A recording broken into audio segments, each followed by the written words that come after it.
Hi guys, I'm Ty Kilgore. I'm just going to answer a couple more questions that might be helpful for those who are potentially looking at partnering with us. One of the questions that I want to answer is what kind of SEO techniques do we use? I want to talk a little bit about that. SEO techniques are definitely evolving constantly because of the search engines making updates to their algorithms, because of competitors who are always moving targets. The tactics that are used and the tactics that we use here at Fluid are very much, if you were to go to the analogy of if you were at a lunch buffet and you were to pick from different items that are available to you, but we like to put together that right combination of items. So that way, if you have a website, is the website factors that go into what techniques we use? Is your website brand new?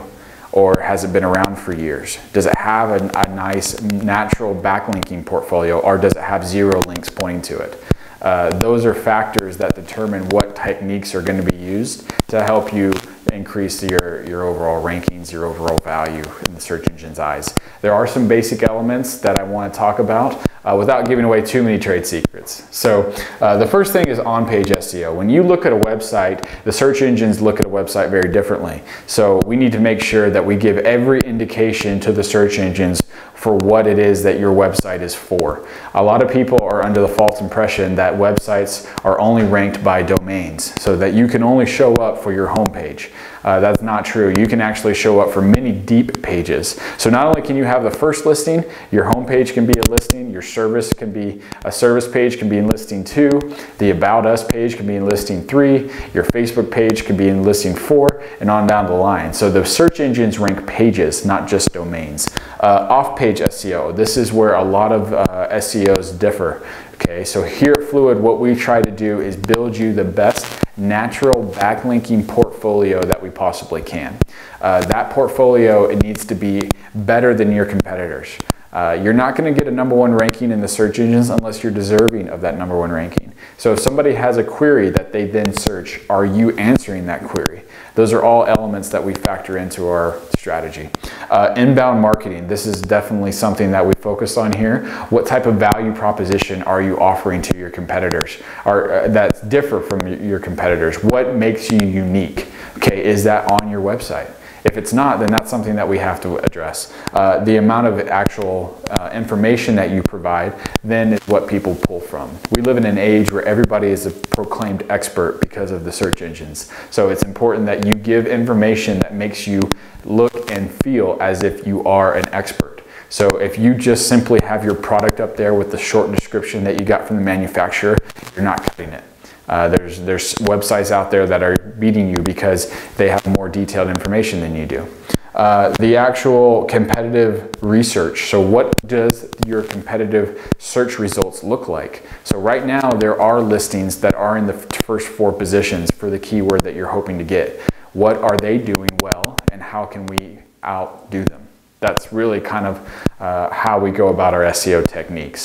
So I also want to answer the question about analyzing competitors. How do we do that? Well, we look at their competitors, we look at their on-page SEO, we see what type of keywords and what type of focus they have. Perhaps they have a very aggressive video strategy, or perhaps their website is their blog has been updated almost every day, right? Or maybe they don't have any of those things, right? So all of those things and the answers to those things help us know what it's going to take to get your website to rank in the search engines. We look at the search result page. So SERP stands for search engine result pages. And so we just say SERPs as in plural. So what we're really meaning is when you go online and you Google for your product and service, there are different results for each term, for each query. We want to see from those queries what we can determine and figure out to help actually outplace them. So you're not going to displace a spot in the search engine result pages unless you have a website that beats them, that is better. And so that's what we want to try to do. And then we look at their site. I mean, that's really when the heart of it is. We look at their on-page and their off-page. We look at what they're currently ranking. We're looking to see what the search engines do. As far as tools that we use for that, we use different backlinking tools, Majestic SEO. We also use Open Site Explorer. We also, for our own site, we use a crawling software called Screaming Frog. There are a lot of different tools out there. It just depends on what your particular website is going to need. That necessitates the tool. It's much like if you were to go to a mechanic, you can't ask the mechanic what kind of tools they use to fix your car. Because they might need a screwdriver, they might need a plier, they might need some cables, they might need a whole host of tools. It just depends on what we need to do to help. So hopefully that analogy helps you understand that we have a lot of tools we use. It just depends on what's necessary. So hopefully this answers your question. If you have more questions, please reach out to us here at Fluid Advertising and we're happy to answer them for you.